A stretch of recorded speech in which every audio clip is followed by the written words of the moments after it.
السلام علیکم ورحمۃ اللہ وبرکاتہ۔ محترم بزرگوں، دوستوں، عزیز ساتھیوں اور پیاری ماں بہنوں، کافی عرصہ ہو چکا ہے ہمارے سوالوں کے جوابات کا سلسلہ تقریباً بند سا تھا۔ آج انشاءاللہ کوشش کریں گے چند سوالوں کے جوابات آپ کی خدمت میں پیش کرنے کی، جن میں سب سے پہلے 3 سوالات ایک صاحب نے کیے ہیں۔ سب سے پہلے تو وہ سلام پیش کرتے ہیں، السلام علیکم۔ وعلیکم السلام ورحمۃ اللہ وبرکاتہ۔ سوال نمبر آپ کا ایک یہ ہے کہ سر میں رومال باندھ کر نماز پڑھنا کیسا ہے؟ دوسرا سوال آپ کا یہ ہے کہ اگر نماز مکروہ تحریمی ہوتی ہے، یعنی سر پر رومال باندھ کر نماز پڑھنے کی وجہ سے اگر نماز مکروہ ہوتی ہے تو پھر ایسی صورت میں اس نماز کو دہرانا ضروری ہے یا ہو جائے گی؟ تیسرا سوال آپ کا یہ ہے کہ فرض نماز کے بعد جو آیت الکرسی پڑھی جاتی ہے اور اس کی جو فضیلت حاصل ہوتی ہے وہ صرف فرض نماز کے ساتھ مخصوص ہے یا پھر سنن اور نوافل کے ساتھ بھی وہ فضیلت ہمیں حاصل ہوگی؟ دیکھیے، آپ نے جو سب سے پہلا سوال کیا تھا کہ سر پر رومال باندھ کر نماز پڑھنا کیسا ہے، تو یہاں پر دیکھنے والی بات یہ ہے کہ سر پر رومال 2 صورتوں میں باندھا جاتا ہے۔ پہلی صورت تو یہ ہے کہ آپ نے ماشاءاللہ صافہ باندھا ہے، جس کو لوگ پگڑی کہتے ہیں، صافہ باندھا ہے، عمامہ باندھا ہے، تو ایسی صورت میں آپ کی نماز بالکل صحیح ہو گئی ہے۔ یہاں پر کوئی کراہت نہیں ہے، نہ مکروہ تحریمی ہے اور نہ ہی تنزیہی، بلکہ سر پر عمامہ اور جو عمامہ وغیرہ باندھ کر، پگڑی باندھ کر نماز ادا کرنا بالکل صحیح ہے، جائز ہے، درست ہے۔ لیکن سر پر رومال باندھنے کی دوسری صورت ہوتی ہے کہ آپ کے پاس ٹوپی ہی نہیں ہے، جیسے عام طور پر لوگوں کے پاس ٹوپیاں ہوتی نہیں ہے اور مسجدوں میں جا کر یوں ہی بغیر ٹوپی کے نماز پڑھ لیتے ہیں، یا پھر کم از کم یہ جو چھوٹا سا رومال اور دستی ہوتی ہے اس کو اپنے سر پر باندھ لیتے ہیں۔ تو یہاں پر یہ جو صورت ہوتی ہے یہ مکروہ ہوتی ہے، اور کراہت بھی اس وقت ہوتی ہے جب آپ نے اس کو عادت بنا لیا ہے۔ ہمیشہ آپ کی عادت یہ ہے کہ مسجد میں جاتے ہیں، نماز پڑھ لیتے ہیں اور ٹوپی کا کوئی خاص اہتمام نہیں کرتے، تو ایسی صورت میں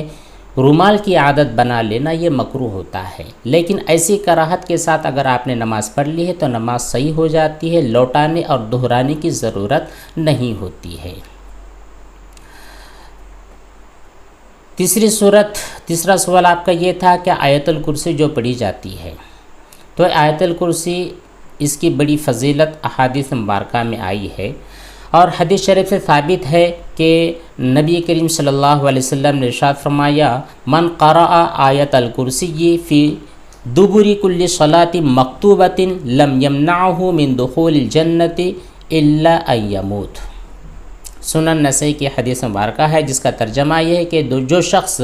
ہر فرض نماز کے بعد، یہاں پر دیکھیے فرض کا تذکرہ ہے، جو شخص ہر فرض نماز کے بعد آیت الکرسی پڑھا کرے تو اس کو جنت میں داخل ہونے کے لیے موت کے علاوہ کوئی چیز نہیں روکتی ہے۔ تو صاف صاف سمجھ میں آ گیا ہے کہ یہاں پر جو فضیلت ہے یہ نفل اور سنت اور واجبات نماز کے لیے نہیں ہے، بلکہ فرض نماز کے لیے ہے۔ اگلا سوال بھی آپ ہی کا ہے، کہتے ہیں السلام علیکم مفتی صاحب، اگر 12 گھنٹے کا سفر ہو بس یا ٹرین وغیرہ سے تو پھر نماز کیسے ادا کریں؟ دیکھیے، ٹرین میں نماز ادا کرنے کے لیے عام طور پر اتنی جگہ ہوتی ہے اور ایسی کنڈیشن ہوتی ہے کہ آپ وہاں پر کھڑے ہو سکتے ہیں اور کھڑے رہ کر باقاعدہ نماز پڑھ سکتے ہیں، تو پھر ایسی صورت میں آپ کے لیے کھڑے ہو کر ہی نماز پڑھنا ضروری ہوگا۔ اور اگر آپ ٹرین میں یا پھر بس میں بیٹھے ہیں اور وہاں پر آپ کھڑے رہنے پر قادر نہیں ہے تو پھر ایسی صورت میں رکوع اور سجدے اشارے کے ساتھ آپ کو کرنی ہے اور اسی طرح نماز آپ کو ادا کر لینی ہے، اور جب بعد میں آپ گھر پر چلے جائیں، مقام پر اتر جائیں، تو اس کے بعد اس نماز کو دہرا لینا ہے۔ اگلا سوال ایک صاحب نے کیا ہے، کہتے یہ ہیں کہ منی تھوڑی سی کپڑے پر لگی ہوئی ہے، اس کو گیلے ہاتھ سے اچھی طرح پوچھ دینے سے پاک ہو جاتی ہے، اور اس پانی کا کیا حکم ہوگا جو اس کپڑے سے گرا ہوا ہے؟ ارباز خان۔ دیکھیے، اگر منی آپ کے کپڑے پر لگی ہے، چاہے تھوڑی ہے یا زیادہ ہے، تو صرف پانی سے پوچھ دینے کی وجہ سے وہ چیز پاک نہیں ہوگی، باقاعدہ آپ کو اس کو دھونا ضروری ہے، اور اتنا دھونا ہے کہ وہ منی زائل ہو جائے، ختم ہو جائے۔ اب یہاں پر 3 مرتبہ کی قید نہیں ہے، ایک مرتبہ میں اگر وہ منی چھوٹ جاتی ہے تو ایک مرتبہ میں آپ کا کپڑا پاک ہو جائے گا، 2 اور 3 مرتبہ اگر دھونے کے بعد چھوٹتی ہے تو پھر 2-3 مرتبہ دھونا آپ کے لیے ضروری ہوگا۔ اور جو پانی اس کپڑے سے اڑ کر، اگر آپ کے پوچھنے کا مقصد یہ ہے کہ اس کپڑے سے اڑ کر پانی اگر کہیں چلا جائے تو ظاہر سی بات ہے وہ اڑنے والے چھینٹے بھی ناپاک ہی ہوں گے، ان سے بچنا بھی آپ کے لیے ضروری ہے۔ اگلا کمنٹ ایک صاحب کی طرف سے ہے، کہتے ہیں السلام علیکم مفتی صاحب، جو ایک حدیث ہے کہ اگر کسی کی آنکھ نہ کھلے اور نماز کا ٹائم نکل جائے تو وہ جب اٹھے اسی وقت اس نماز کو ادا کر لے۔ میری آج فجر کی نماز میں آنکھ نہیں کھلی، اشراق کے ٹائم اٹھا ہوا ہوں، تو پھر فجر کی جو نماز میں پڑھوں گا وہ قضا کی نیت کروں گا یا پھر ادا کی کروں گا؟ اور کیا مجھے گناہ ہوگا؟ کیونکہ نماز چھوڑنے کی وجہ سے بڑا گناہ ملتا ہے۔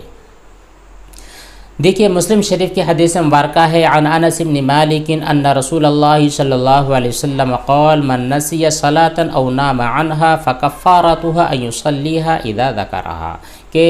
اگر کوئی انسان بھول سے یا پھر اس کی آنکھ لگ گئی ہے، اس کو نماز کا احساس ہی نہیں ہوا، وہ وقت ختم ہو چکا ہے، تو جب بھی اس کو یاد آئے یا جب بھی نیند میں سے اٹھے اس وقت اس نماز کو ادا کر لینا اس گناہ کا کفارہ ہے جو کہ ہو چکا ہے۔ چونکہ نماز کا چھوڑنا ایک بڑا گناہ ہے، لیکن جب آپ کی آنکھ کھلی ہے، آنکھ کھلنے کے بعد آپ نے نماز ادا کر لی ہے تو آپ کی نماز ادا ہو جائے گی۔ اور یہاں پر جو آپ کی نماز ادا ہو رہی ہے اشراق کے وقت، تو یہ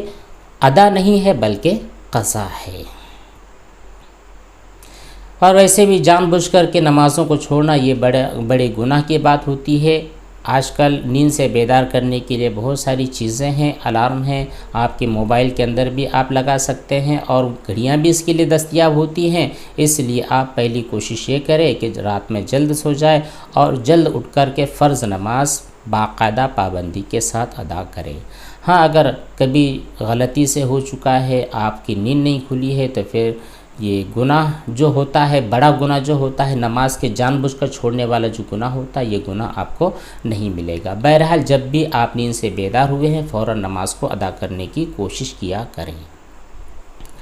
اگلا سوال ایک صاحب نے کیا ہے، کہتے ہیں کہ بارش میں نالی کا جو پانی ہے وہ روڈ پر آ گیا ہے اور بڑی مشکل ہو چکی ہے، اس سے بچنا ممکن نہیں ہے، اگر وہ اڑ جائے تو کیا ہم پاک ہوں گے یا ناپاک؟ دیکھیے اگر نالی کا پانی ہے اور وہ نالی کا پانی گندا ہے، ناپاک ہے، تو ایسے پانی کے آپ کے چپل، کپڑے اور پیروں پر اڑنے کی وجہ سے وہ چیزیں ناپاک ہوگی، ان کو دھو لینا ضروری ہوگا۔ اگلے 2 سوالات ایک صاحب کی طرف سے، پہلا سوال ان کا یہ ہے کہ کسی غیر مسلم کے لیے دعا کر سکتے ہیں؟ دوسرا سوال یہ ہے کہ کیا زیر ناف بال نکالنے سے لڑکا بالغ ہو جاتا ہے یا پھر احتلام ہونا بھی ضروری ہوتا ہے؟ لڑکے کو بالغ کب سمجھا جاتا ہے، اس کے بارے میں آپ نے پوچھا ہے، تو دیکھیے لڑکے کا بالغ ہونا یہ ہے کہ اس کو احتلام ہو جائے یا انزال ہو جائے۔ اگر 15 سال سے کم عمر میں، 15 سال کی ایج سے کم میں اگر کسی لڑکے کو انزال ہو جاتا ہے، احتلام ہو جاتا ہے، یا پھر اس کی داڑھی کے بال یا مونچھ کے بال یا پھر زیر ناف اور زیر بغل وہ بال نکل آتے ہیں، تو پھر ایسی صورت میں اس کو بالغ سمجھا جائے گا۔ اور اگر 15 سال تک کوئی بھی علامت نظر نہیں آتی ہے تو پھر 15 سال میں اس کو بالغ سمجھا جائے گا۔ لیکن 12 سال سے کم، 12 سال کی عمر سے کم میں اگر اس طرح کا ہو جاتا ہے، داڑھی وغیرہ کے بال نکل آتے ہیں، تو پھر ایسی صورت میں اس کی بلوغت کا اعتبار نہیں کیا جائے گا۔ مطلب بچہ بالغ ہو جاتا ہے 15 سال کے بعد، اگر کوئی بھی علامت ظاہر نہ ہو، اور اگر 12 سال سے اوپر 15 سال کے درمیان اگر کوئی علامت ظاہر ہو جاتی ہے، چاہے زیر ناف بال اگاتے ہیں یا پھر داڑھی وغیرہ کے بال اگاتے ہیں یا پھر احتلام ہو جاتا ہے، تو آپ اس کو بالغ سمجھیں گے۔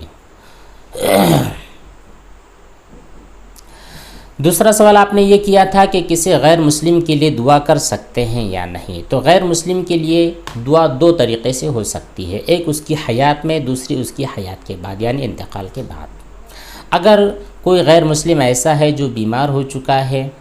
یا پھر اس کے کاروبار کے لیے دعا کی وہ درخواست کر رہا ہے، تو پھر ایسی صورت میں آپ اس نیت سے اس کے لیے دعا کرتے ہیں کہ اللہ اس کو ہدایت نصیب فرما، میں اس کے لیے صحت کی دعا کرتا ہوں، اس کو صحت اور تندرستی دے، اس کے مال میں برکت دے، تاکہ یہ آپ کی نعمتوں کو دیکھے اور اس کے بعد اس کو ہدایت نصیب ہو جائے، تو پھر یہ بڑی اچھی بات ہے۔ البتہ کوئی آدمی ایسا ہے جس کا انتقال ہو چکا ہے اور آپ اس کے لیے مغفرت کی دعا کرنا چاہتے ہیں، تو پھر اس کی اجازت اسلام میں نہیں ہے۔ ہاں، تعزیت کے کچھ الفاظ آپ کہہ سکتے ہیں کہ بھائی